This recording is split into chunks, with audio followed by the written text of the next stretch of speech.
Have you ever had a moment where showing kindness to a stranger changed your entire life? Where one simple act of compassion opened a door you never knew existed?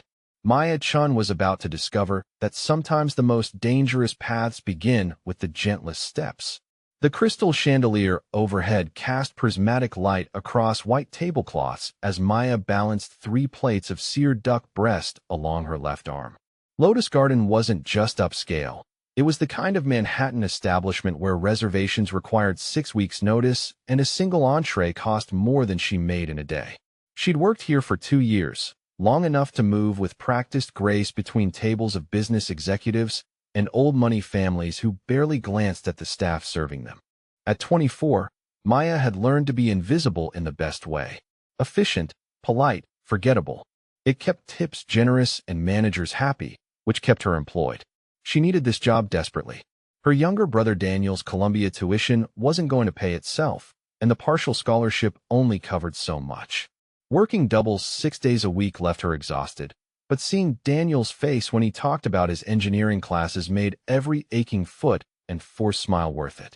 The VIP section occupied the restaurant's eastern corner, floor-to-ceiling windows offering views of the glittering Manhattan skyline. Maya typically avoided that area. The servers assigned to VIP were the ones who'd been here 5, 10 years. The ones who knew how to handle demanding clients with the kind of pedigree that came with Swiss bank accounts and summer homes in the Hamptons. But tonight they were short-staffed, and her manager had given her 2 tables in that section. She'd just delivered the duck to table 7 when the sound hit her. Not quite a scream, more like a wail of pure frustration that cut through the gentle classical music and murmured conversation like a knife. Every head in the restaurant turned toward the private dining alcove at the back of the VIP section. Maya froze. The sound came again, higher pitched this time, followed by the unmistakable crash of breaking china. Marcus, the head server, shot her a look that clearly said not our problem, but Maya's feet were already moving. She'd heard that particular tone before, in the grief support group she'd attended after her parents died. That wasn't tantrum anger. That was pain looking for any way out. The private alcove held 1 table, currently occupied by a small boy who couldn't have been more than 6 years old. He stood on his chair, tears streaming down his round face, his small hands sweeping plates and glasses onto the floor with methodical destruction. A full place setting lay shattered at his feet. 2 waiters stood at a safe distance, frozen between intervention and self-preservation. The child was beautiful despite his distress, with glossy black hair falling across his forehead and features that suggested Korean heritage. His clothes were expensive, tiny designer jeans and a button-down shirt that probably cost more than Maya's monthly rent. But it was his eyes that caught her, dark and swimming with a grief so profound it made her chest ache. Where are his parents? She thought, scanning the alcove. The table had been set for 2 adults and a child, but only the boy remained. Another plate hit the floor. One of the waiters, Stephen, stepped forward with his hands raised. "Stop it right now," he said sharply. "This is unacceptable behavior." The boy's wailing intensified. He grabbed a water glass and Maya saw the exact moment he decided to throw it. Not at the floor, but at Stephen. She moved without thinking, crossing the alcove in 3 quick strides and catching the boy's wrist gently before he could release the glass. His head whipped toward her, eyes wide and startled. Up close, she could see his face was blotchy from crying, his breathing rapid and shallow. Maya kept her voice soft, speaking barely above a whisper. Hey, it's okay. I've got you." The boy stared at her, his small chest heaving. His grip on the glass loosened slightly, but didn't release. "My name's Maya," she continued, still holding his wrist with the lightest touch possible, ready to let go if he pulled away. "What's yours?" He didn't answer, just watched her with those devastated eyes. Maya had spent enough time around Daniel's friends to recognize a few words of Korean. She'd picked up phrases from her coworker Hannah, practicing during slow shifts. The words felt clumsy in her mouth, but she tried anyway. "Gwenchenha. It's okay. Gwenchenha." Something shifted in the boy's expression. His breathing slowed fractionally. "You're having a really hard time right now, aren't you?" Maya said gently. "That's okay. Sometimes we all have hard times." She glanced at the table, at the elaborate napkin folding that decorated each place setting. Without releasing his wrist, She reached for an unused napkin with her free hand. Her mother had taught her origami when she was young, before the car accident that took both parents 5 years ago. Her fingers remembered the folds even now. "Watch this," she said quietly, beginning to fold the napkin. "Do you know what this is going to be?" The boy's eyes tracked her movements. His grip on the water glass loosened another degree. Maya worked quickly, creasing and folding until the white linen began to take shape. A crane. She'd made thousands of them in the months after her parents died, her grief translating into paper birds that filled her tiny apartment. "There," she said, holding up the finished crane. "See." The boy's hand opened. The water glass tumbled gently onto the table, unbroken. He reached for the crane with trembling fingers. "Pretty," he whispered. His English was perfect but lightly accented. His first word since she'd approached. "Thank you," Maya said. "Would you like to learn how to make one?" He nodded, fresh tears spilling down his cheeks, but quieter now. "Manageable." "Okay," Maya said. "But first, let's sit down. My feet hurt from standing all day. Will you sit with me?" She eased herself into the chair beside his, moving slowly and deliberately.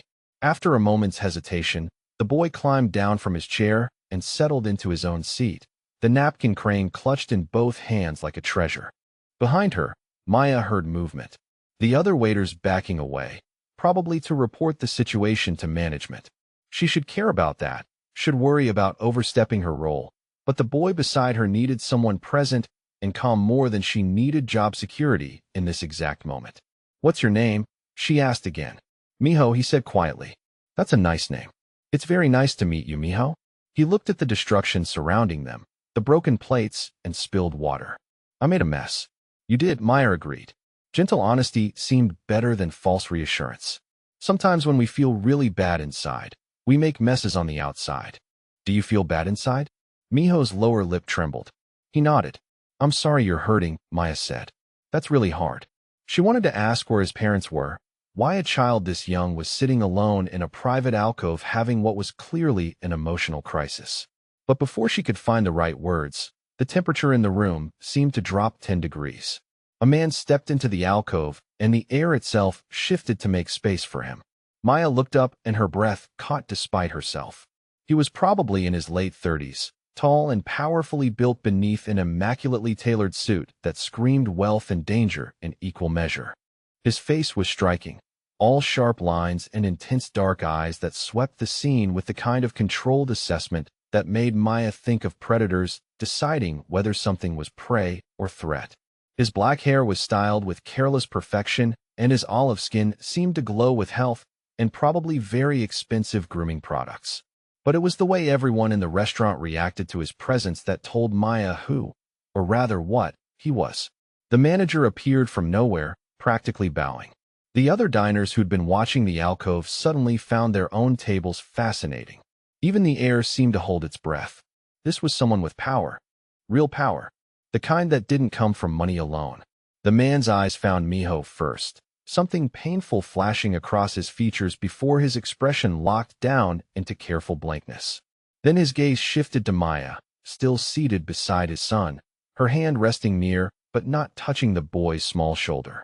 For a heartbeat, those dark eyes held hers, and Maya felt the assessment in them. She had the sudden visceral sense of being catalogued, examined, weighed against some internal metric she couldn't begin to understand. She should look away. Every survival instinct she possessed screamed to drop her gaze, to show deference, to make herself small and unthreatening.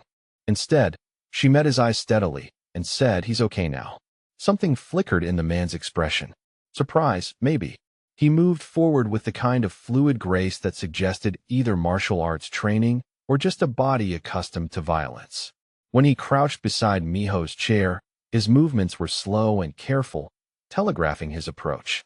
"Miho," he said quietly. His voice was deep and controlled, with the barest hint of an accent that matched his son's. "I'm sorry I was late." Miho threw himself into his father's arms with a choked sob. The man caught him easily, one large hand cradling the back of his son's head with a tenderness that seemed at odds with everything else about him.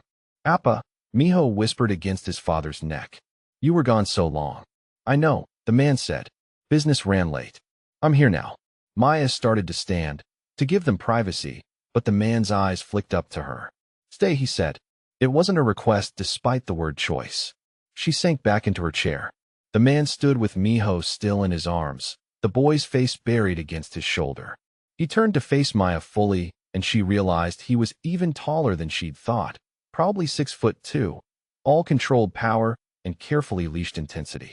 What did you do? He asked, and his tone suggested he genuinely wanted to know. I folded him a napkin, Crane, Maya said. We talked for a minute. That's all. She made it pretty, Miho said, his voice muffled.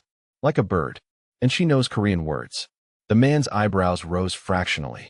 Do you? Just a few phrases, Maya said quickly. I work with someone who's been teaching me.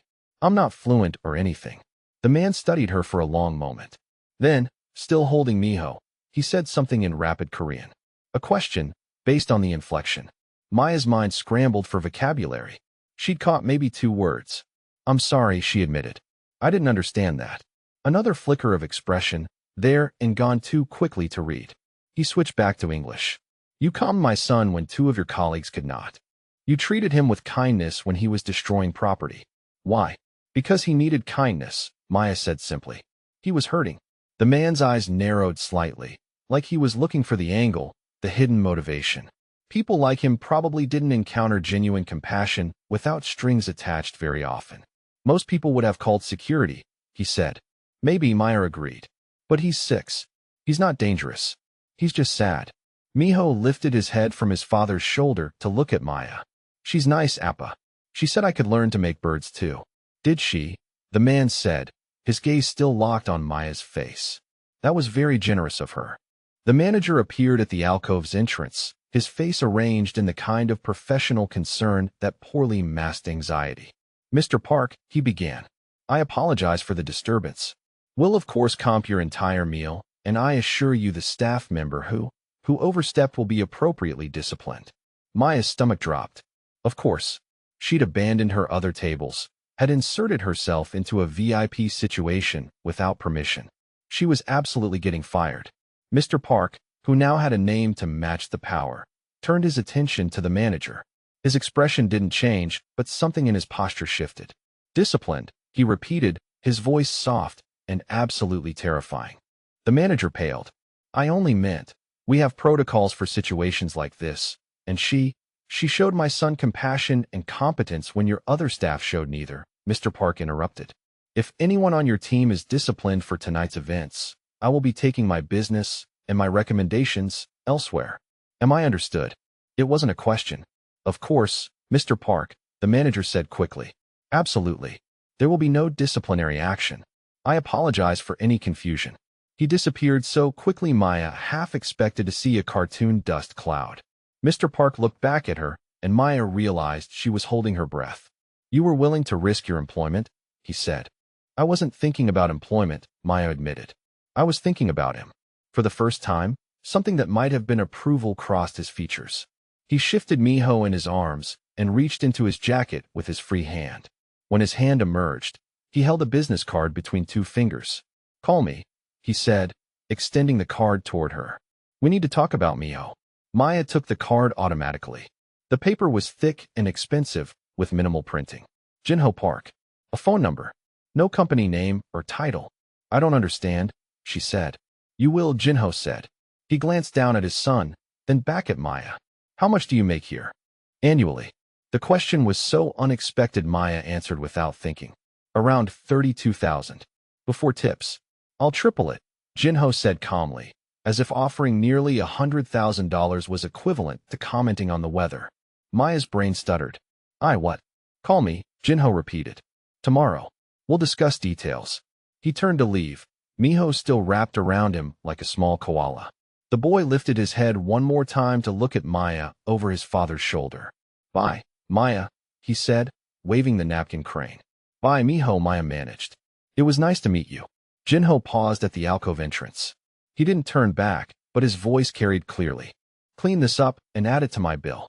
When he did glance back, his eyes found Maya's with laser focus. And Miss Chun, I meant what I said. Call me tomorrow. Then he was gone, sweeping out of the restaurant with Miho in his arms, and the entire establishment seemed to exhale collectively. Maya looked down at the business card in her hand. The thick paper felt warm from Jinho's pocket. On the back, in bold handwritten letters, he'd written, "Call me. We need to talk about Mio." Her manager appeared beside her. His earlier hostility completely evaporated. "Maya," he said carefully, "Mr. Park is a very important client. Very important. If he wants you to call him, you should call him." "Who is he?" Maya asked, though part of her already knew. Already understood what the fear and deference meant. The manager lowered his voice. "He's connected. Very connected.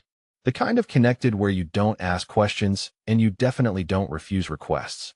Organized crime," Maya thought. The realization should have terrified her. Should have sent her running in the opposite direction. But all she could think about was Miho's grief-stricken face and the careful tenderness in Jinho's hands when he held his son. The way he'd protected her job with casual, absolute authority. The genuine question in his voice when he asked why she'd shown kindness. Triple her salary. Nearly $100,000. That would pay Daniel's tuition outright. Would let her stop working doubles. Would change everything. Maya tucked the business card into her apron pocket and began collecting broken china from the floor. Her hands were shaking slightly, but her mind was already racing ahead, cataloging risks and possibilities in equal measure. She should be smart about this. Should research Jinho Park, understand what she might be walking into. Should probably decline whatever offer he was planning to make. But Miho's small voice echoed in her memory. "She's nice, Appa." And Jinho's eyes, assessing her like she was a puzzle he wanted to solve. Tomorrow, Maya thought. She'd call tomorrow, just to hear what he had to say. What was the worst that could happen? The business card sat on Maya's nightstand for 3 days. A small rectangle of expensive paper that seemed to pulse with possibility and danger in equal measure. She'd Googled Jinho Park the night she got home from her shift, sitting cross-legged on her cramped studio apartment bed with her laptop balanced on her knees. The results were frustratingly vague. Park Industries, a private investment firm with interests in real estate, import-export, and entertainment. Clean corporate websites with minimal information. A few photos from charity galas showing Jinho in black tie, always photographed at a distance, always with the kind of security presence that suggested he was someone important. But it was the absence of information that told the real story. No scandals, no investigative journalism, no deep dives into his business practices. Either he was genuinely legitimate or he had enough power to control his narrative completely. Maya suspected the latter. "Have you ever been curious about someone you knew you should avoid?" she thought, staring at his number on her phone screen. Someone who represented everything smart and self-preservation told you to run from. But some other instinct, deeper and more primal, whispered that maybe, just maybe, they were exactly what you needed. What did you do when curiosity and common sense went to war inside your head? She hadn't called yet. Kept finding reasons to wait. One more shift. One more night to think it over. One more chance to talk herself out of whatever insanity was brewing in her mind. Daniel had noticed her distraction.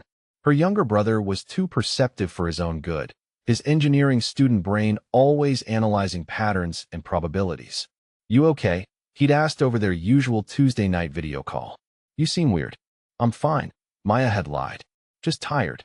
Work's been busy." Now it was Thursday evening and Maya was pulling a double shift, moving mechanically through her tables, while Jinho's card seemed to burn a hole in her apron pocket.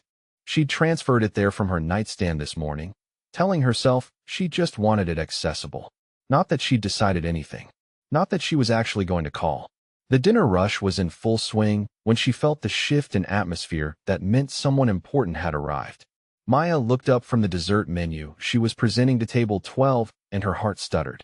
Jinho Park stood at the host's stand, his dark eyes already locked on her across the restaurant. He wore another perfect suit, this one charcoal gray with a wine-colored tie, and he radiated the same controlled power that had made the entire establishment bend to his will 3 nights ago.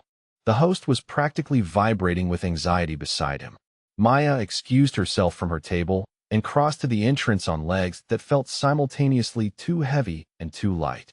"Mr. Park," she said, keeping her voice professionally neutral. "Welcome back, Miss Chun," Jinho replied, and something about the way he said her name made her skin warm. "You haven't called." It wasn't an accusation, just an observation, but Maya found herself responding defensively anyway. "I've been busy. Working." His eyes tracked over her face. Reading something in her expression she wasn't sure she wanted him to see. Of course. Perhaps we could speak privately. I won't take much of your time.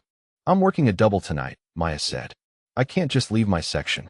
Jinho glanced at the manager who'd appeared at his elbow. I'm sure arrangements can be made. His tone made it clear this wasn't a suggestion. 5 minutes later, Maya found herself in the restaurant's cramped back office. The door closed behind them. Jinho somehow making the small space feel even smaller just by standing in it. He declined the only chair, instead leaning against the desk with his arms crossed, watching her with that same intense focus that made her feel stripped bare. You researched me, he said. It wasn't a question. Of course I did, Maya replied. You offered me a job I didn't apply for. That's suspicious. Smart, Jinho said, and she thought she heard approval in his tone. What did you find? Not much, which is almost more suspicious than finding bad things. His mouth curved slightly, not quite a smile but close. I value my privacy. And my son's privacy. The less people know about our lives, the safer we are. Safer from what? Maya asked, even though she suspected she knew the answer. Jinho was quiet for a long moment, his dark eyes studying her face. When he spoke, his voice was careful and deliberate. My business interests aren't always strictly legal, Miss Chun. I inherited obligations and connections from my father that I'm working to transition into legitimate enterprises, but that process takes time. In the interim, there are people who would use my son to manipulate me. People who see a 6-year-old boy as leverage rather than a child. The honesty surprised her. Maya had expected deflection or smooth corporate speak. Instead, he was laying out the danger plainly, giving her all the information she'd need to make an informed decision to run. Why are you telling me this? She asked. Because I saw how you were with Miho, Jinho said. You weren't performing kindness to impress me. You genuinely cared about his well-being. That's rare. That's valuable. And I won't bring someone into my son's life with lies and half-truths. You deserve to know exactly what you'd be walking into. Maya's chest felt tight. She thought about Miho's grief-stricken face, his small hands clutching the napkin crane like it was precious. And what exactly would I be walking into? Jinho straightened from the desk, taking a single step closer. His voice dropped lower, more intimate. Miho's mother died 8 months ago. Car accident. He paused, and something raw flickered across his features before his control reasserted itself. Since then, he struggled. Nightmares. Outbursts like what you witnessed. Refusal to bond with caretakers. We've had 5 nannies. All highly qualified. All unable to connect with him. All quit within weeks. Because he's grieving, Maya said softly. He doesn't want qualified. He wants someone who sees his pain. Yes, Jinho said, and the word carried weight. Exactly. You understood that in 5 minutes. You gave him what he needed without hesitation or agenda. I'm offering you a position as his full-time caregiver. Live-in. Private suite in my penthouse. Salary of $95,000 annually plus benefits. Your sole responsibility would be Miho's well-being and happiness. Maya's brain struggled to process the numbers. $95,000. Nearly 3 times her current income. That was Daniel's tuition paid in full with money left over. That was financial security. That was everything she'd been working herself to exhaustion trying to achieve. But it was also living in the home of a man who'd just admitted to criminal connections. Being responsible for a traumatized child. Entering a world she didn't understand and couldn't control. I have a brother, she heard herself say. He's 19, studying engineering at Columbia. I'm putting him through school. That's why I work doubles. Why I need this job. Jinho's expression softened almost imperceptibly. Family is important. I respect that. Your brother would continue to receive your support. More support than you're currently able to provide. And when someone decides to use me as leverage against you, Maya asked, meeting his eyes directly. What happens then? I would protect you, Jinho said simply. The certainty in his voice was absolute. Nothing would touch you or Miho while you're under my protection. I have resources, Miss Jin. Extensive resources. And I use them very effectively. Maya believed him. That was the terrifying part. She believed every word. Why me, she asked. You could hire someone with actual childcare credentials. Someone trained in trauma. Why a waitress who folded 1 napkin crane? Because Miho responded to you in a way he hasn't responded to anyone since his mother died, Jinho said. Because credentials and training mean nothing if there's no genuine connection. And because his eyes held hers, I trust my instincts about people. My instincts say you're exactly what my son needs. The weight of that statement settled over Maya like a physical thing. This powerful, dangerous man was trusting her with his most precious vulnerability based on 5 minutes of observation. The responsibility should have terrified her. Maybe it did, but underneath the fear was something else. Something that felt almost like purpose. I'd need boundaries, Maya said, her voice steadier than she felt. Clear expectations, and the ability to leave if it doesn't work out. Jinho's eyes gleamed with what might have been respect. Name your terms. I want a 2-week trial period, Maya said. For both of us.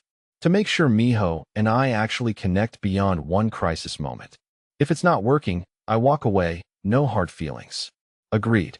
I need 1 day off per week to see my brother. Non-negotiable. Acceptable. What day? Sundays. Done. What else? If I ever feel unsafe, if I ever think the danger to Miho extends to me in a way I can't handle, I need your word that you'll let me leave without retaliation. Jinho was quiet for a beat. Then he extended his hand. You have my word, Miss Jin. You're free to leave at any time, for any reason, with a month's severance and my assistance relocating if necessary. You're not a prisoner. You're a valued member of my household who I'm trusting with my son's care. Maya looked at his outstretched hand. This was it. The decision point. The moment where she chose safety and struggle or risk and possibility. She thought about Daniel's tuition bills. About Miho's tear-stained face. About Jinho's careful tenderness when he held his son. She took his hand. The contact sent electricity up her arm, his palm warm and calloused against hers. Deal, she said. 2-week trial starting Monday. Jinho's fingers tightened fractionally before he released her hand. I'll have my assistant send over paperwork and logistics. You'll move into the penthouse Sunday evening.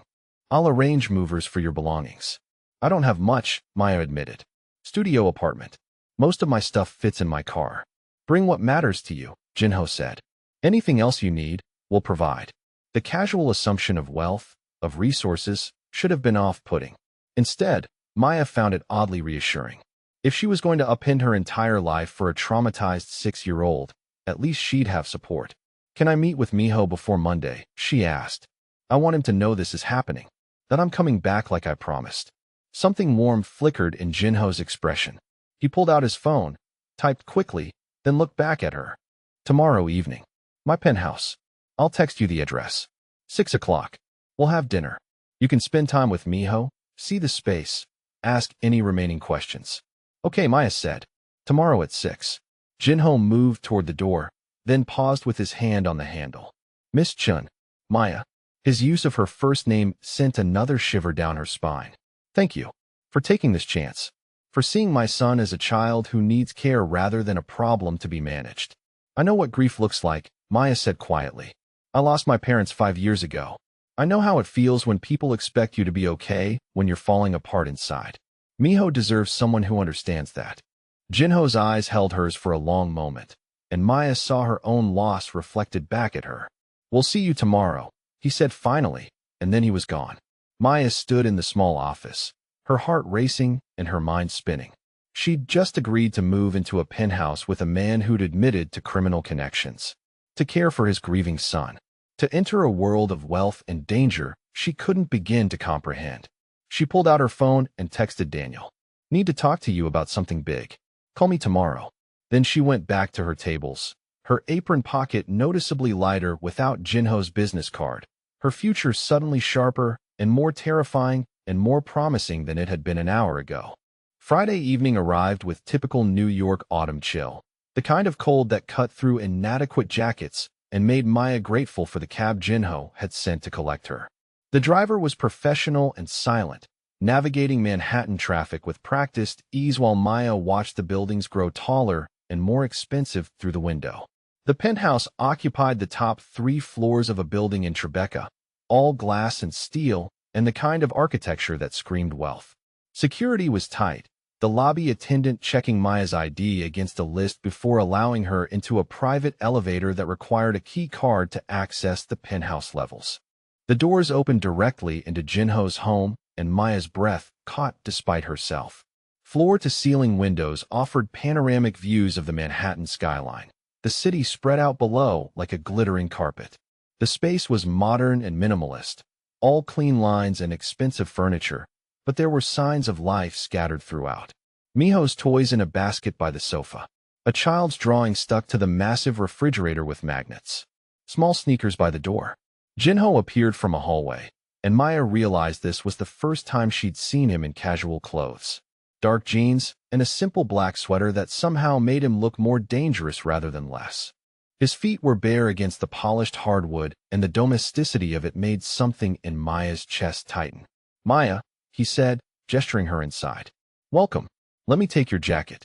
She shrugged out of her coat, and Jinho hung it in a closet with the kind of careful attention that suggested he wasn't used to performing such mundane tasks.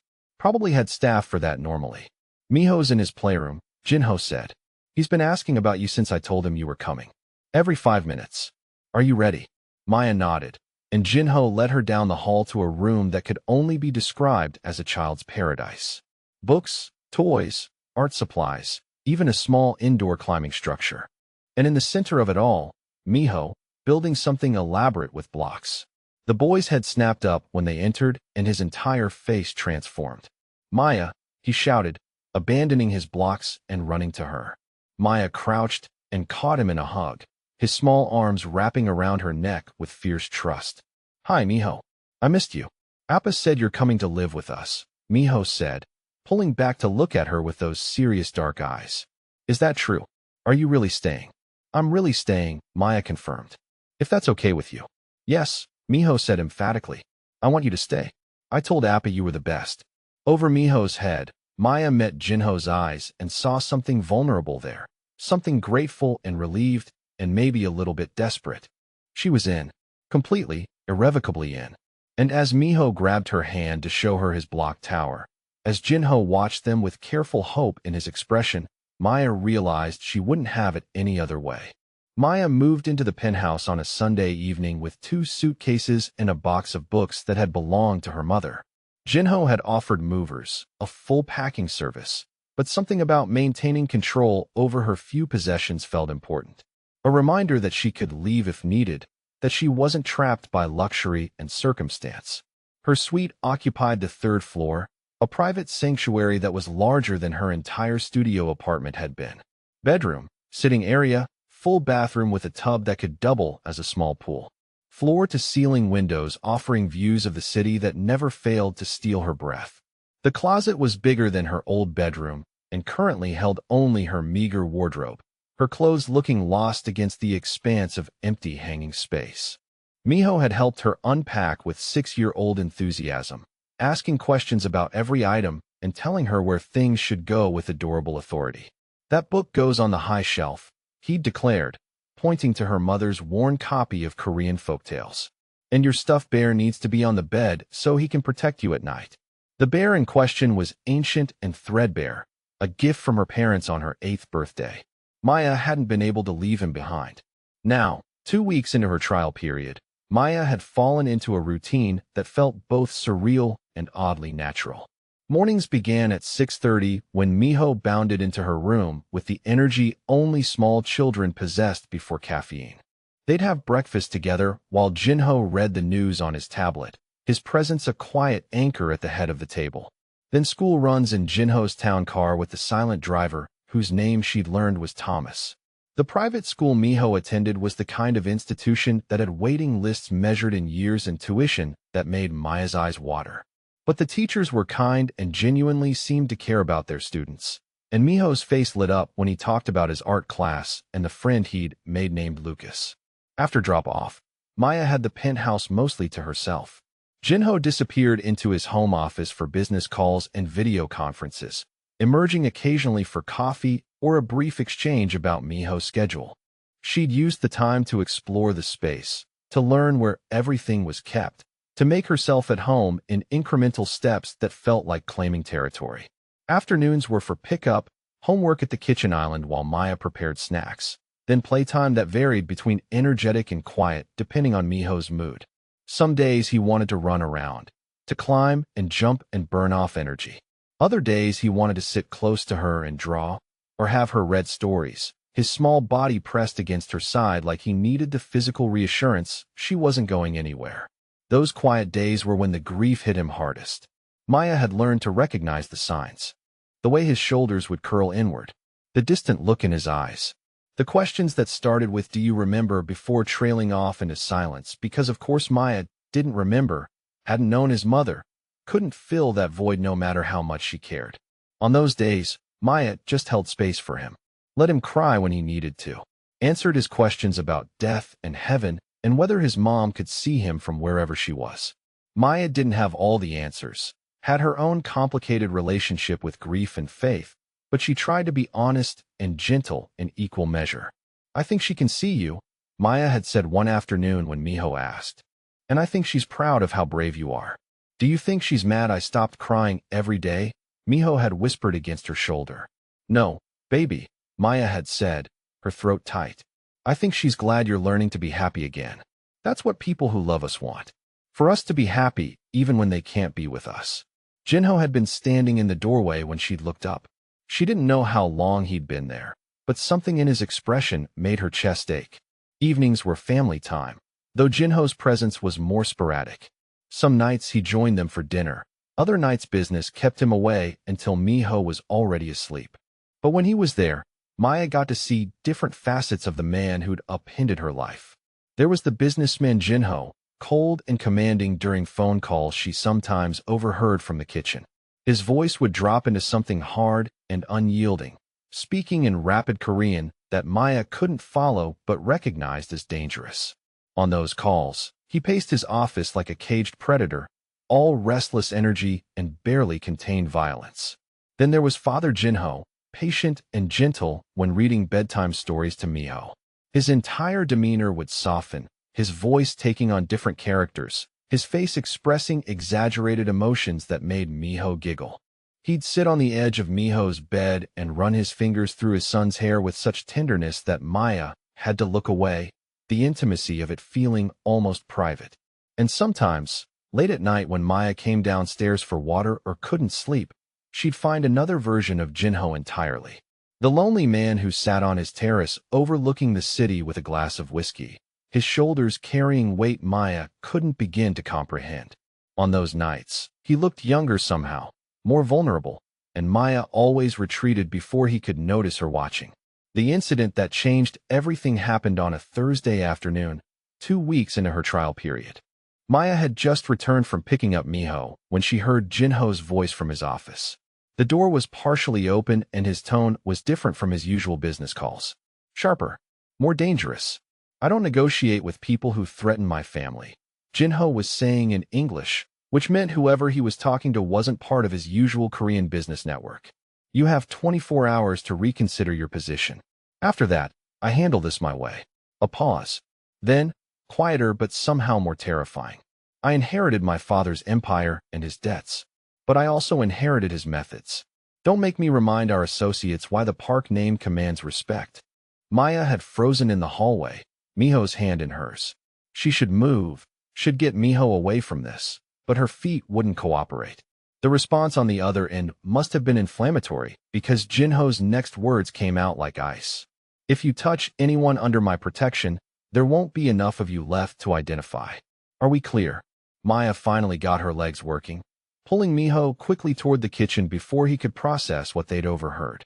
But her hands were shaking as she pulled out ingredients for his afternoon snack, her mind replaying Jinho's threat with crystal clarity. She'd known intellectually that Jinho was dangerous, had accepted that his business involved things she didn't want to examine too closely. But hearing the violence in his voice, the casual promise of lethal retaliation, made it viscerally real in a way it hadn't been before. "Maya," Miho said, tugging on her sleeve.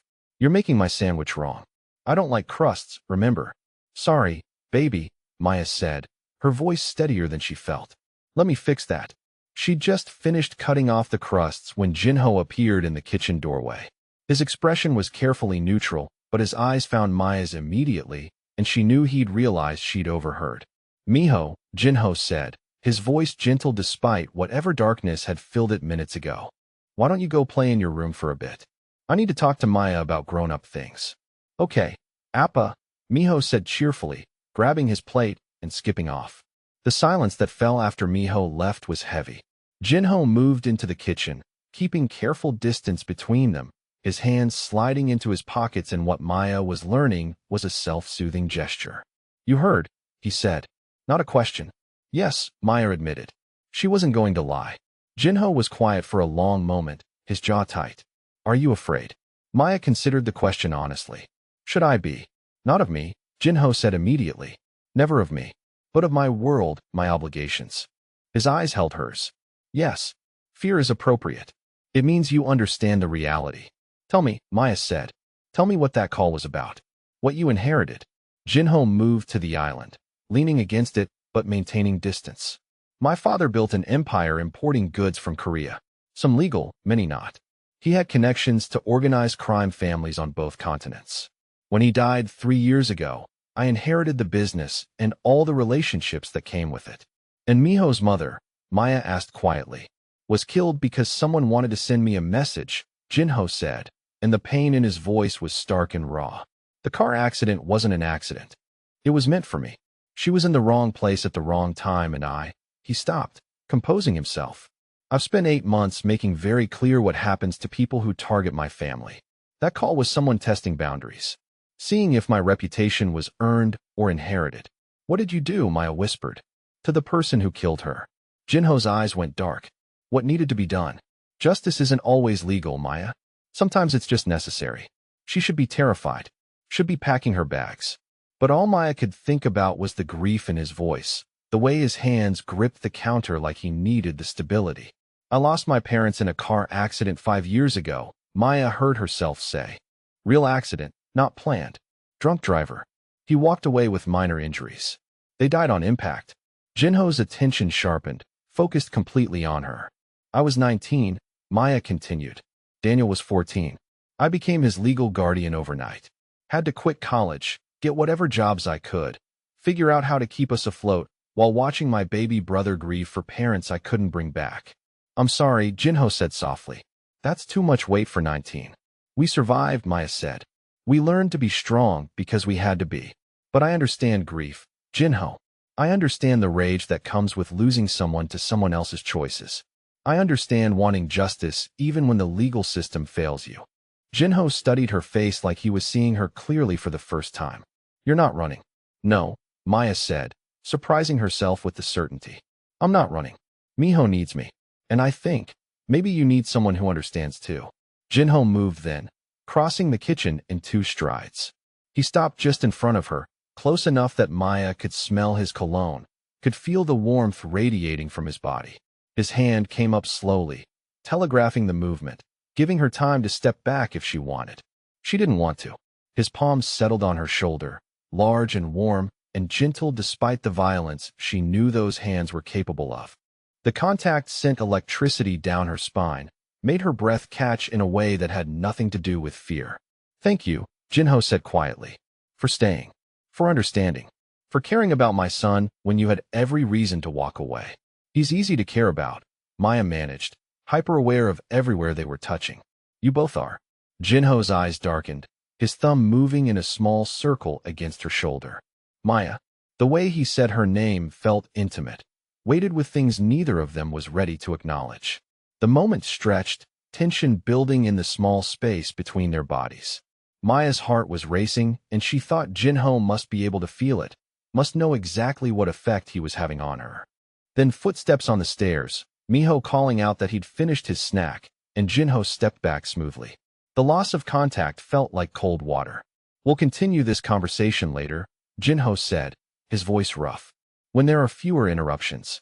Later that evening, after Miho was asleep and Maya was preparing to retreat to her suite, she heard quiet voices from the living room. Jinho and an older woman speaking Korean, their tones familiar and warm. Maya hesitated, then moved to the doorway. Jinho sat on the sofa beside a small, elegant woman in her late 60s with silver threaded through her dark hair and sharp eyes that missed nothing. His mother, Maya realized. The resemblance was unmistakable. "Ah," the woman said, switching to English as she noticed Maya. "You must be the miracle worker my son won't stop talking about." "Iyama," Jinho said, a note of warning in his voice. "I'm Maya, Maya said, moving into the room. It's nice to meet you, Mrs. Park. Call me Sunja, the woman said, patting the seat beside her. Come, sit. Let me see the woman who made my grandson laugh again. Maya sat, hyper-aware of Jinho's gaze on her face as his mother studied her with unnerving intensity. You're young, Sunja observed. Pretty. Kind eyes. My son chose well. Iyama, Jinho said again, more firmly. What? Sunja said innocently. I'm just saying what everyone is thinking. Miho needs a mother figure. You need someone who makes you smile again. This one seems suitable. Maya felt her face heat. I'm just the nanny, she managed. Sunja laughed, the sound bright and knowing. Yes, of course. Just the nanny who my son speaks of like she hung the moon. Just the nanny who made my grandson trust again in 2 weeks, when 5 professionals failed in months. She's good at her job, Jinho said, his tone carefully neutral. Sunja hummed, clearly unconvinced. Well, I approve. That's what I came to say. And now I'll leave you young people alone. She stood, kissed Jinho's cheek, then surprised Maya by doing the same to her. Take care of them, she whispered. They both need you more than they'll admit. Then she swept out, leaving Maya and Jinho in weighted silence. Maya started. Interfering, Jinho finished. But not wrong. Maya looked at him and found his gaze already on her, dark and intent. About what specifically? Everything, Jinho said quietly. You're good at your job, Maya. But that's not all you are to us anymore, is it? It should have been a question, but it wasn't. It was an acknowledgement. A truth neither of them could deny. No, Maya admitted. It's not. Jinho stood, moved to where she sat, crouched down so they were eye level. Is that a problem for you? Maya thought about his hand on her shoulder. About the way her heart raced when he looked at her. About how right it felt to be here, in this space, with this family. No, she said. Not a problem. Good, Jinho said. Then he rose, offered her his hand, and walked her to her suite with careful propriety that somehow felt more charged than any touch could have been. Maya lay in bed that night, her skin still tingling from where his palm had pressed her shoulder, and accepted what she'd been trying to deny for 2 weeks. She was falling for Jinho Park, the dangerous, grieving, beautiful man who'd trusted her with his son's heart. And that was either the best or worst decision she'd ever made. 6 weeks into her position, Maya had stopped thinking of the penthouse as Jinho's home and started thinking of it as theirs. A dangerous shift in perspective that she couldn't quite bring herself to correct. The routine had become comfortable in a way that felt both natural and terrifying. She knew that Jinho took his coffee black with 1 sugar, that he ran 5 miles every morning at 6, returning sweaty and breathing hard in a way that made Maya's mouth go dry, that he had a scar on his left shoulder blade from a knife fight he'd mentioned once and never elaborated on, that when he was stressed, he spoke Korean even when she couldn't understand, the harsh consonants somehow musical in his deep voice. And she knew, though neither of them acknowledged it directly, that the tension building between them was reaching a breaking point. It manifested in small moments that felt anything but small. His hand lingering at the small of her back when he guided her through doorways. The way his eyes tracked her movement across rooms like he couldn't help himself. How he'd started joining them for breakfast every morning even when he had early calls. Like starting his day without seeing her had become unacceptable. Maya wasn't any better. She found excuses to be near him. Asked questions about Miho's schedule that she already knew the answers to. Stayed up later than necessary in case he emerged from his office for his nightly whiskey on the terrace. They were circling each other like planets caught in gravitational pull, the collision inevitable and potentially catastrophic. The kitchen incident happened on a Wednesday night, when sleep eluded Maya completely. She'd been tossing in her bed for 2 hours before finally giving up and padding downstairs in sleep shorts and an oversized t-shirt, bare feet silent against the cool hardwood. The kitchen lights were already on. Jinho stood at the island wearing black pajama pants and nothing else, his muscular torso on full display as he chopped vegetables with the kind of precise knife work that suggested either culinary training or comfort with blades in general. Maya suspected the latter. He looked up when she entered, and something heated flashed in his eyes as they traveled over her sleep-disheveled appearance. Can't sleep either, he asked, his voice rougher than usual. No, Maya admitted, moving into the kitchen despite every self-preservation instinct screaming at her to retreat. Her pulse hammered in her throat. "What are you making?" "Kimchi fried rice," Jinho said. "Comfort food.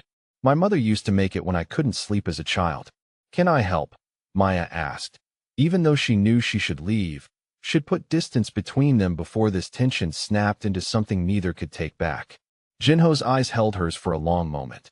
Then he gestured to the vegetables. "You can dice the scallions. Small pieces." Maya moved to his side, hyper-aware of the heat radiating from his bare skin, the faint scent of his shower gel mixing with something essentially him. Their elbows brushed as she reached for the cutting board, and electricity sparked up her arm. They worked in silence for several minutes, the only sounds the rhythmic chop of knives and the quiet hum of the city beyond the windows. But the silence felt charged, heavy with everything they weren't saying. "You're good at this," Jinho observed, watching her neat, even cuts. "My mom taught me," Maya said. "Before she died, cooking was how we spent time together." Her throat tightened with the familiar ache of loss. Jinho's hand covered hers on the knife handle, stilling her movement. "I'm sorry. I know that grief never really leaves." "No," Maya agreed quietly. "You just learn to carry it differently." His thumb stroked across her knuckles, the touch gentle and devastating. "How do you do it?" he asked. "How do you stay so open, so kind, when you've lost so much?" Maya turned to look at him and found his face closer than she'd expected, his dark eyes searching hers. "Because closing off doesn't bring them back," she said. "And I think they'd want me to keep living. Keep caring. Keep choosing hope even when it's hard." "You make it sound simple," Jinho said, but his voice carried weight. "It's not," Maya admitted. "Some days I'm terrified. Terrified of caring too much, of losing again, of not being enough for the people depending on me." "You are enough," Jinho said fiercely. His free hand came up to cup her face, his palm warm against her cheek. "You're more than enough, Maya. For Miho. For," he stopped, something conflicted crossing his features. "For you." Maya finished for him, her heart racing. "That's what you were going to say, wasn't it?" Jinho's jaw tightened. "I shouldn't. You work for me. You're here for my son. Wanting more it's not appropriate." "What if I want more too?" Maya whispered. "What if I've been wanting more since you looked at me like I mattered that first night in the restaurant?" Jinho's breath caught. His thumb traced her cheekbone with aching tenderness. "You don't know what you're saying. My world is dangerous. People I care about get hurt." "I know exactly what I'm saying," Maya said, holding his gaze. "I'm choosing this. Choosing you. Even knowing the risks." Jinho leaned closer and Maya's eyes started to flutter closed, her entire body drawn toward his like a magnet. And then, "Appa," Miho's small voice called from upstairs. "Maya, I had a bad dream." Jinho stepped back so fast Maya nearly stumbled. His hand dropped from her face, and the loss of contact felt like cold water. "We should," he started. "I'll go," Maya said, her voice shakier than she wanted. "You finish cooking." She fled upstairs before he could respond, before she could do something reckless like close the distance between them despite Miho's interruption. Her lips tingled with the phantom sensation of a kiss that hadn't happened, and she pressed her fingers to her mouth as she pushed open Miho's door. The next day brought Miho's school art show, an event Maya had been looking forward to for weeks. Miho had been working on a painting he wouldn't let anyone see, promising it was a surprise for the big reveal. Jinho had cleared his entire afternoon to attend, which Maya had learned was significant.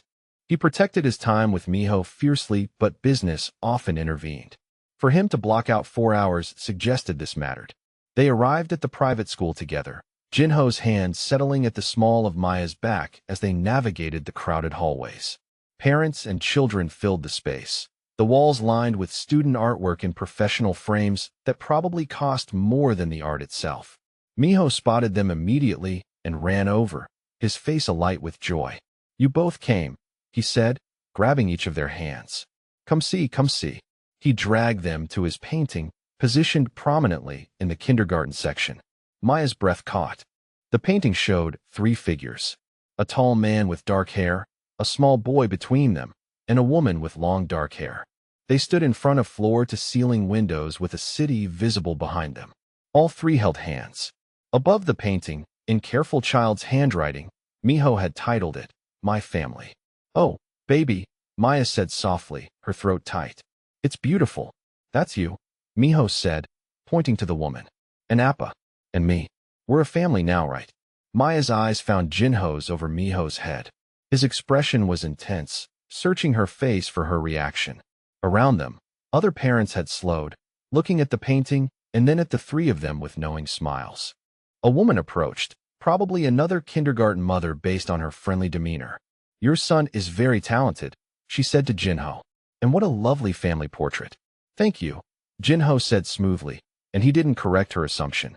His hand pressed more firmly against Maya's back, pulling her fractionally closer. We're very proud of him. The woman chatted for a few more minutes, asking how long they'd been married, commenting on how nice it was to see young families at the school. Jinho answered vaguely, but never once indicated that Maya was just the nanny. Never created distance or clarification. When the woman finally moved on, Maya whispered, "You didn't correct her." "No," Jinho agreed, his voice low. "I didn't." His eyes held hers. "Does that bother you?" Maya thought about Miho's painting, about the easy way family felt when applied to the three of them, about how right it felt to stand here with Jinho's hand claiming her as his. "No," she admitted. "It doesn't bother me at all." Jinho's eyes darkened with heat and promise. "Good," he said. "Because you're ours now, Maya. Mine and Miho's.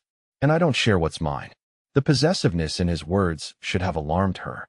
Instead, it sent desire pooling low in her belly, made her want to close the distance between them right here in this crowded school hallway. The ride home was tense in the best way, Jinho's hand finding hers in the back seat, while Miho chattered about his classmates from the front seat, where Thomas drove. Jinho's thumb traced circles on her palm, the touch innocent and incendiary simultaneously. Then Maya noticed the car behind them. Black sedan, tinted windows, following them through 3 turns that should have lost random traffic. "Jinho," she said quietly, nodding toward the rear window. His expression shuddered immediately. He spoke sharply in Korean to Thomas, who responded just as quickly. The town car accelerated smoothly, and Jinho pulled out his phone, typing rapidly. "What's happening?" Miho asked, picking up on the tension.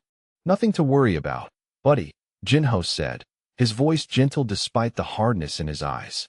"We're just going to take a different route home." But Thomas's knuckles were white on the steering wheel, and Maya could see 2 more cars joining their escort, Jinho's security materializing from wherever they usually lurked. The black sedan fell back, but didn't disappear. They made it to the building without incident, but Jinho's security swept them into the private elevator with military precision. Once inside the penthouse, Jinho spoke quickly to his head of security, a man named Kong whom Maya had met briefly before. "Rival family," Kong said in English for Maya's benefit. "Park organization. They've been pushing for territory concessions." This was a message. "What kind of message?" Maya asked, her heart racing. "The kind that says they know where to find us," Jinho said grimly. "Miho, go to your room and play for a bit. I need to talk to Maya and handle some business." "But Appa," Miho started. "Now, Miho," Jinho said firmly. "Please."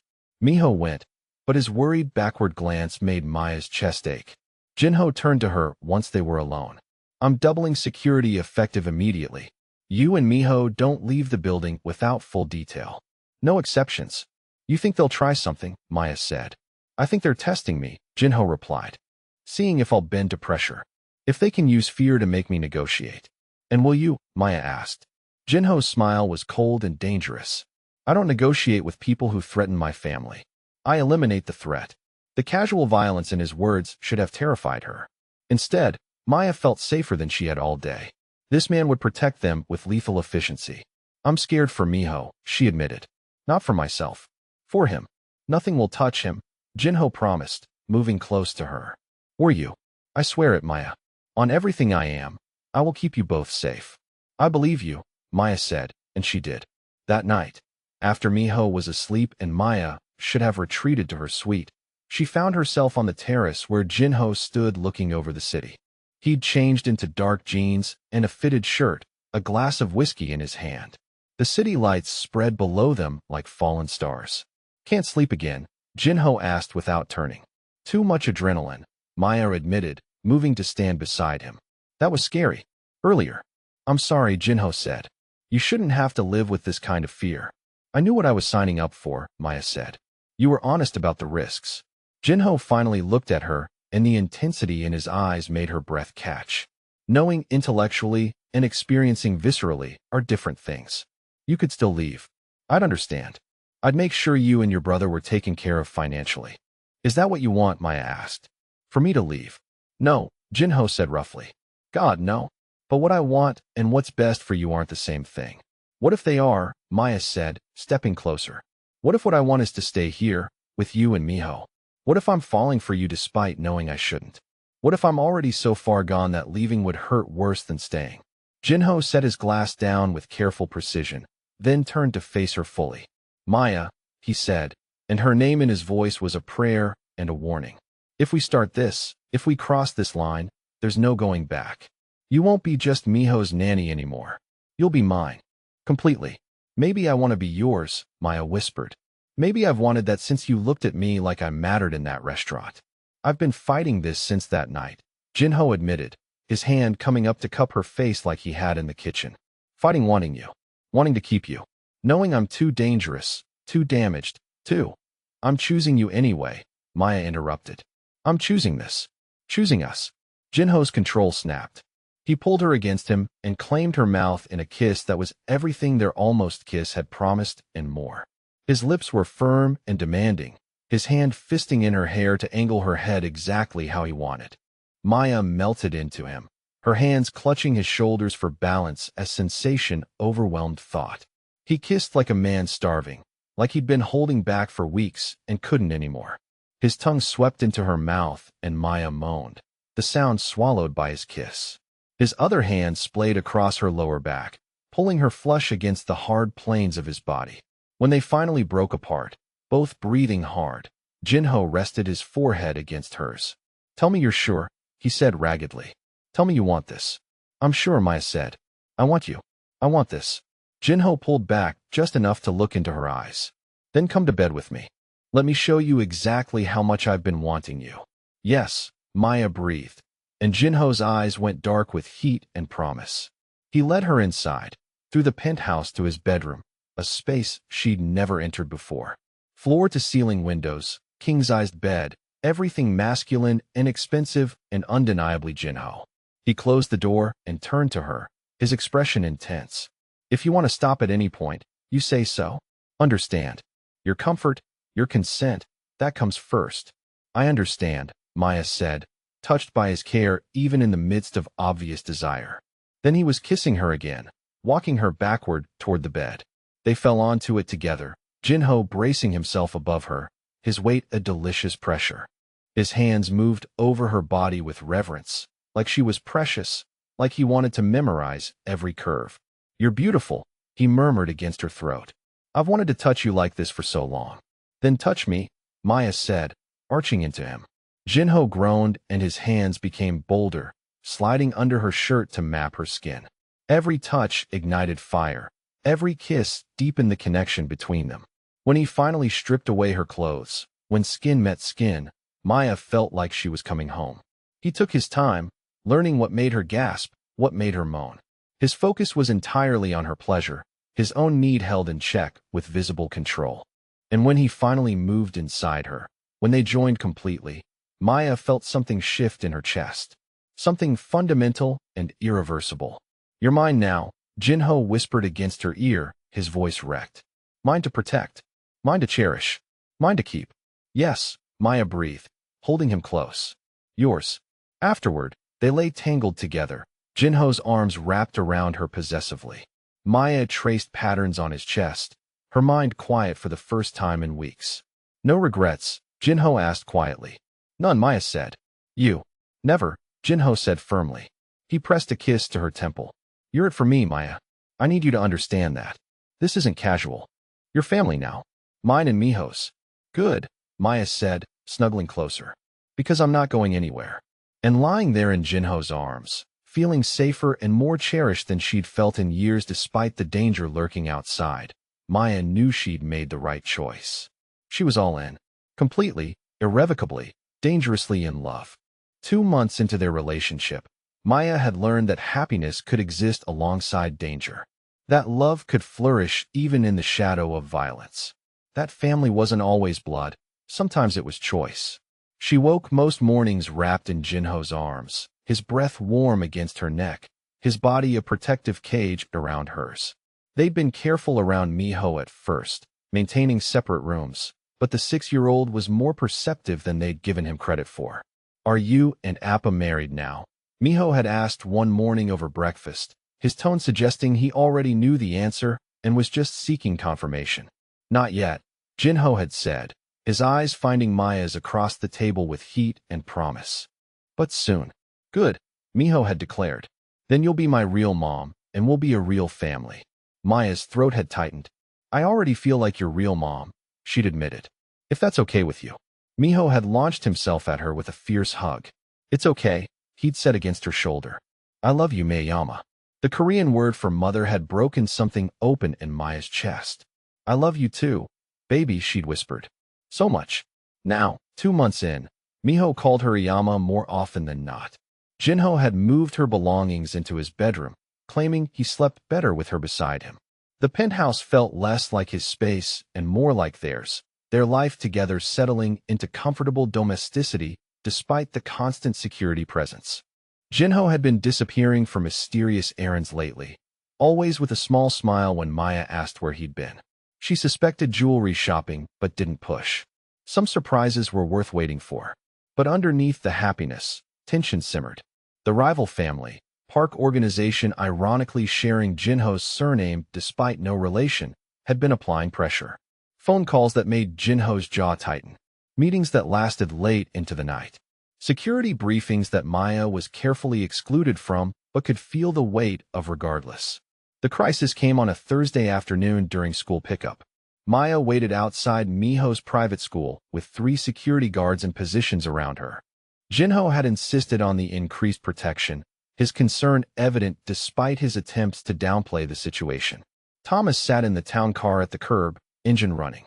Miho emerged with his classmate Lucas, both boys laughing about something from art class. Maya waved and Miho's face lit up, breaking into a run toward her. Everything happened too fast, and in slow motion simultaneously. A black van screeched to a stop at the curb. Doors flew open. 3 men emerged, moving with military precision toward Maya and Miho. She saw the weapons, saw the intent in their eyes, and her body moved on pure instinct. She grabbed Miho and ran, tucking his small body against her chest and sprinting for the school entrance. Behind her, Jinho's security engaged, shouts and the sickening sound of impact filling the air. Parents screamed. Children cried. The world descended into chaos. Maya made it to the school doors before strong hands grabbed her from behind. She twisted, fighting with everything she had, keeping Miho shielded even as someone tried to wrench him from her arms. "No," she screamed. "You can't have him." Gunshots cracked through the air, and suddenly the hands released her. Maya stumbled forward, still clutching Miho, and one of Jinho's guards was there, hustling them inside the school. Behind her, the attempted kidnappers lay on the ground, Jinho's security standing over them with weapons drawn. The police arrived within minutes. Then Jinho, his town car taking the corner so fast Maya heard tires squealing.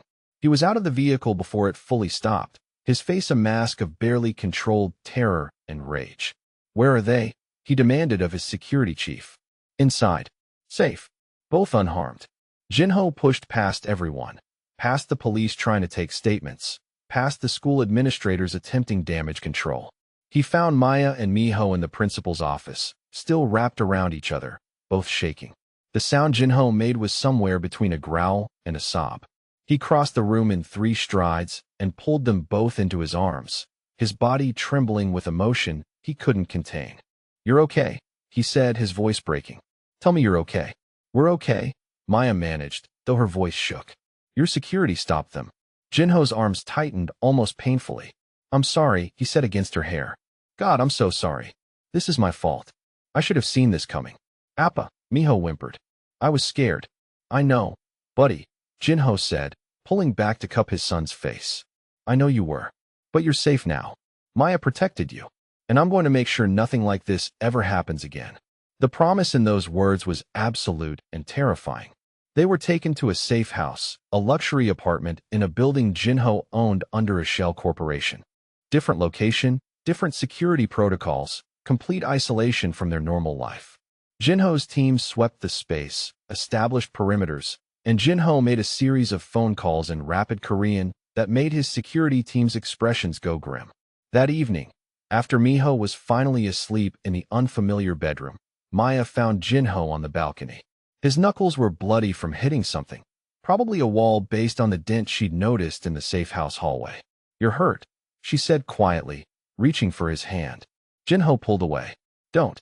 I don't deserve your gentleness right now. They almost took you. Almost took Miho. Because of me.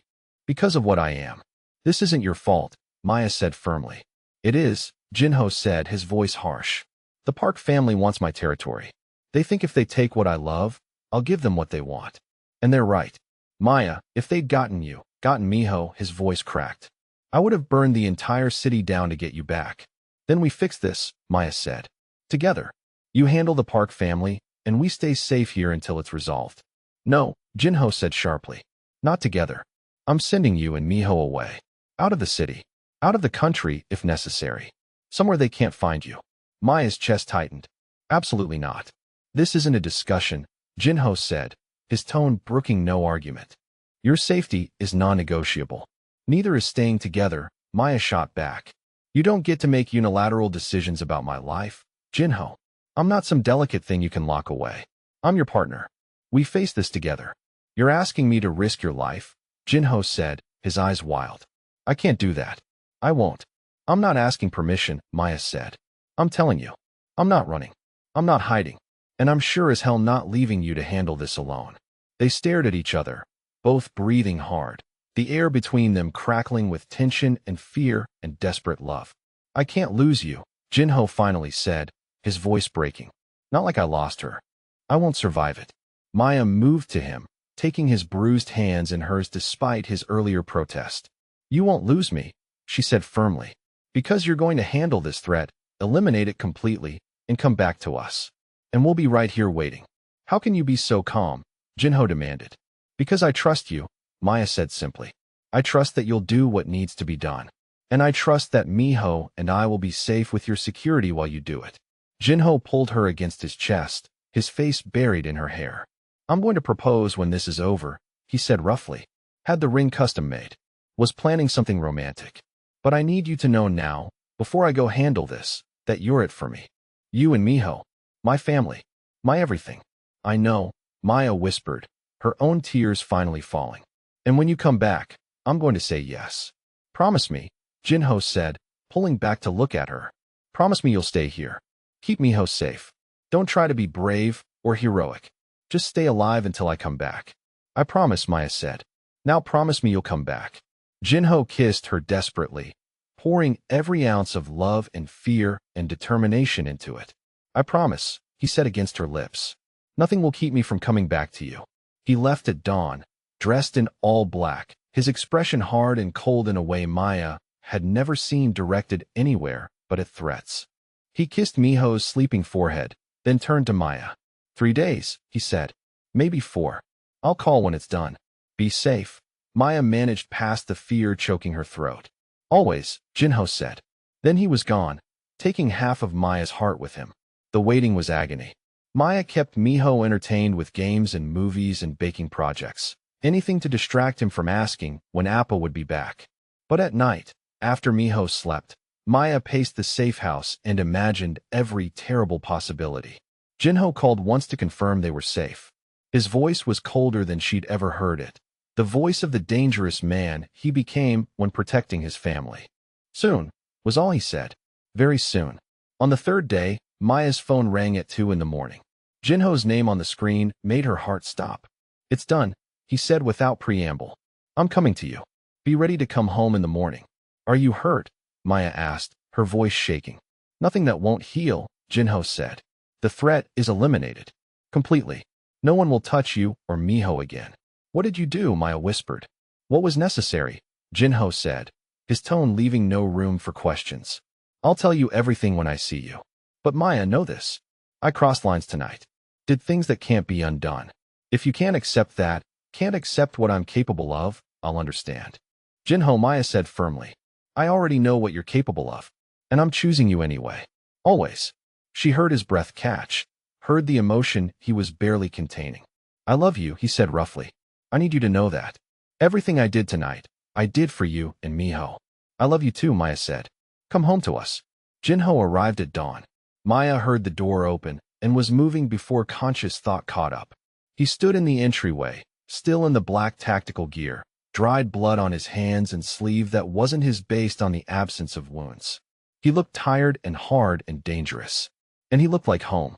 Maya crossed to him, and Jinho caught her, lifting her off her feet as he kissed her with desperate relief. I kept my promise, he said against her mouth. I came back. You did, Maya said, holding him tight despite the blood, despite everything. You came back to us. Appa, Miho's voice came from the bedroom doorway. He ran to them, and Jinho swept him up with one arm, keeping Maya close with the other. Is it over? Miho asked. Are the bad people gone? Yes, buddy, Jinho said, pressing his face against his son's hair. It's over. We're safe. All of us. Can we go home now? Miho asked. Yes, Jinho said. We can go home. They stood there together, the three of them, a family forged in danger and sealed in love. Maya saw the man Jinho was, all of him, the darkness and the light. Saw what he was capable of when protecting what was his. And she chose him anyway. Chose them. Chose this life, and this love, and this family. Forever.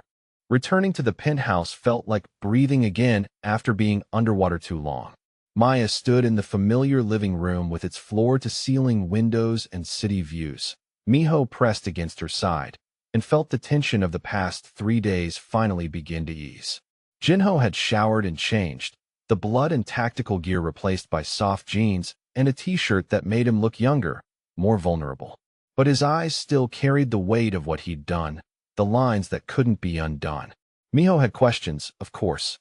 6-year-olds always had questions, and this one was bright enough to know something significant had happened. Did you hurt the bad people, Appa? Miho asked as they sat together on the sofa, his small voice serious beyond his years. Jinho looked at Maya, silently asking permission to be honest. She nodded. Their family would be built on truth, even difficult truth. Yes, Jinho said gently. I made sure they can't hurt us anymore. Sometimes, when people we love are in danger, we have to do hard things to protect them. Did it make you sad? Miho asked. Hurting people. Jinho's jaw tightened, and Maya saw the answer in his eyes before he spoke. Yes, it made me sad. I don't like violence. But I would do anything to keep you and Maya safe. Anything. Miho processed this with the gravity only children could muster. Okay, he said finally. Thank you for keeping us safe, Appa. Always, buddy, Jinho said, pulling his son close. Always. Later, after Miho was settled in his own bed for the first time in days, after the exhaustion of fear and relief had finally claimed him, Jinho found Maya on the terrace. The city spread below them, oblivious to the violence that had secured their peace. Do you still want this? Jinho asked without preamble. This life. This family. Me. Maya turned to face him fully. Yes, she said without hesitation. All of it. All of you. You saw what I'm capable of, Jinho said. What I had to do. Some people couldn't live with that. Couldn't look at me the same way after. I'm not some people, Maya said firmly. She crossed to him, taking his hands in hers. I see exactly who you are, Jinho. The darkness and the light. The violence and the tenderness. The dangerous man who eliminates threats and the gentle father who reads bedtime stories. And I choose all of it. I choose you. Jinho's eyes closed briefly, emotion crossing his features. I don't deserve you. Maybe not, Maya said with a small smile. But you're stuck with me anyway. Jinho opened his eyes and Maya saw determination there, and love so fierce it took her breath away. He pulled something from his pocket, a small velvet box that made her heart stutter. I was going to do this romantically, Jinho said, opening the box to reveal a ring that was absolutely stunning. Traditional Korean design, white gold with a center diamond surrounded by smaller stones arranged in a pattern that suggested cherry blossoms. My grandmother's ring. My father gave it to my mother. I had it reset for you. Maya's eyes filled with tears. Jinho. Jinho took the ring from the box and held it between them. Maya-chun, will you marry me? Will you be Miho's mother officially, legally? Will you be my wife, my partner, my family? Will you let me spend the rest of my life protecting you and loving you, and proving that choosing me wasn't a mistake. Yes, Maya whispered, then louder. Yes. To all of it. Yes. Jinho slid the ring onto her finger, and it fit perfectly, like it had been made for her. Then he was kissing her, deep and thorough and full of promise. When they finally pulled apart, both breathing hard, he pressed his forehead to hers. I love you, he said. More than I thought possible. More than is probably safe. I love you too, Maya said. And safe is overrated anyway. They told Miho the next morning over breakfast. Jinho had wanted to make it special, had prepared Miho's favorite chocolate chip pancakes, and set the table with care. Buddy, I have something important to ask you, Jinho said once they were all seated. Maya and I want to get married. That means she'll officially be Yuriyama. Is that okay with you? Miho's face transformed with joy. Really? He asked, looking between them. Maya will be my real mom forever. Forever, Maya confirmed, her throat tight. Miho launched himself at her with such force he nearly knocked her off her chair. Yes, yes, yes, he chanted. We'll be a real family. I can tell everyone at school my mom and dad are getting married. Jinho's eyes met Maya's over Miho's head, both of them smiling through happy tears. The wedding planning was surprisingly simple. Neither of them wanted something huge or elaborate. Just family and close friends, Jinho said. Just the people who matter. Jinho's mother Sunja arrived the day after the proposal with the energy of a woman on a mission. She swept into the penthouse with fabric samples and florist catalogs and opinions about everything.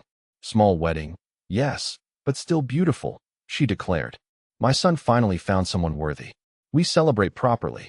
Maya liked her immediately. Sunja was sharp and funny and deeply kind beneath her no-nonsense exterior. She'd lost her husband to the same dangerous world Jinho inhabited, had raised her son alone, had worried every day that she'd lose him too. You make him smile again, Sunja said one afternoon as they reviewed catering options. After Yuna died, after Miho's mother, I thought I'd lost my son to grief and rage. But you brought him back. He brought himself back, Maya said. I just gave him a reason. That's all anyone needs sometimes, Sunja said wisely. A reason. Maya's brother Daniel flew in from Colombia for the weekend to meet Jinho. At 19, Daniel was protective of his sister in the way only younger brothers who'd been raised by their sisters could be. So you're the guy, Daniel said, sizing up Jinho in the penthouse living room. The one who convinced my sister to move in with a stranger and take care of his kid. I am, Jinho said calmly. And I'm the one asking for your blessing to marry her. Daniel's eyebrows rose. You're asking my permission. I'm asking for your support, Jinho corrected. Maya makes her own choices. But family approval matters. You matter to her. Therefore, you matter to me. Daniel studied Jinho for a long moment. Maya says you're dangerous. Connected to some heavy stuff. I am, Jinho admitted. I won't lie to you or to her. My world carries risks. But I would die before I let anything happen to your sister. Good, Daniel said. Because if anything does happen to her, you won't have to worry about your enemies. You'll have to worry about me. Jinho smiled, genuine and warm. I respect that. Your sister is lucky to have you watching out for her. The tension broke and Daniel's shoulders relaxed. Okay, he said. Okay, I approve. But I'm still walking her down the aisle. That's non-negotiable. I wouldn't have it any other way, Jinho said. They shook hands and Maya, watching from the kitchen doorway, felt her heart swell with love for both of them. The wedding took place 6 weeks later in a private garden venue in upstate New York. Small and intimate, just 40 guests, a blend of Korean and American traditions that honored both their heritages. Maya wore a simple white dress that Sunja had helped her choose, elegant and understated. For the ceremony, she also wore a traditional Korean hanbok in soft pink and ivory, the layers of silk whispering as she moved. Daniel walked her down the aisle, his young face serious with the responsibility. At the end, Jinho waited in a perfectly tailored suit, his eyes locked on her with such intensity and love that Maya felt it like a physical touch. Miho stood beside his father as ring bearer, wearing a miniature version of Jinho's suit. His smile was incandescent as Maya approached. The ceremony was beautiful, a perfect blend of traditions. They exchanged vows in both English and Korean, promises that made more than a few guests cry. When Jinho slid the wedding band onto her finger beside the engagement ring, his hands trembled slightly. I love you, he whispered, just for her. My wife. I love you too, Maya whispered back. My husband. The kiss was chaste given their audience, but full of promise for later. The reception was warm and joyful, full of laughter and good food, and people who genuinely cared about their happiness. Miho danced with Maya, standing on her feet as she swayed them around the floor. Jinho watched with an expression of such contentment that Sunja had to dab at her eyes. This is what I wanted for you, Sunja told her son. Happiness. Family. Peace. You gave me that too, Yama, Jinho said. Everything I am, everything good in me, came from you.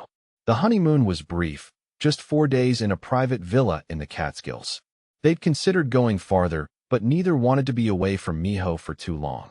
Sunja stayed at the penthouse with him, spoiling her grandson with the enthusiasm of a woman who'd waited years for this role. In the villa, Maya and Jinho existed in a bubble of newlywed bliss. They made love with the freedom of having no responsibilities, no small child to listen for, no dangers to guard against. Jinho worshipped her body with reverence and passion, learning new ways to make her gasp and moan. Maya discovered she loved the power of reducing this dangerous, controlled man to desperate need. On their last night, lying tangled together as moonlight streamed through the windows, Jinho traced idle patterns on Maya's bare shoulder. Have you ever found love in an unexpected place? He asked softly. Somewhere you never thought to look. With someone you never imagined you'd choose. Every day with you, Maya said, turning to face him. I never imagined I'd fall for someone like you. Never thought I'd choose this life. But I can't imagine anything else now. How did you know I was worth the risk? Jinho asked, genuine curiosity in his voice. I saw you with Miho, Maya said simply. Saw how much you loved him. Saw your gentleness beneath the danger. And I knew that anyone who could love that deeply was worth choosing. Jinho kissed her softly. Best decision I ever made, he murmured. Trusting you with my son. With my heart. Best decision I ever made too, Maya said. Saying yes. And if anyone reading this has found unexpected love, Jinho said with a small smile. If you're wondering whether someone is worth the risk, Maya's advice would be, trust your instinct, Maya said. If they make you braver instead of smaller, if they see you completely and choose you anyway, if they protect your heart as fiercely as you protect theirs, then yes, they're worth it. Love is always worth the risk. Share your story, Jinho added. Tell us about the unexpected love that changed your life. And don't forget to follow along for more stories about love that defies the odds. Maya laughed and swatted his chest. Are you narrating our life now? Maybe, Jinho said with a grin. Our story is pretty good. Worth sharing. It really is, Maya agreed, snuggling closer. 18 months later, the penthouse kitchen was full of laughter and the smell of Korean barbecue. Jinho stood at the stove, cooking bulgogi while Miho, now 7.5, set the table with careful precision. Maya sat at the island, one hand on her very pregnant belly, watching her family with contentment that felt almost surreal. Iyama, the baby's kicking again, Miho announced, abandoning his task to press his small hand against her stomach. I felt it. He's excited to meet you, Maya said with a smile. Just like his big brother was excited when we first met. Miho beamed. I'm going to teach him everything. How to draw and how to build things and how to be brave. That's a big responsibility, Jinho said, turning from the stove. Think you're ready. I'm ready, Miho declared. I'm a big brother now. Maya's heart swelled watching them. This family they'd built from compassion and choice and fierce determination. Jinho had been working tirelessly to legitimize his business holdings, using his resources and connections for legal ventures now. It was a slow process, but he was committed to building something clean for his children. The past 1.5 years had been transformative.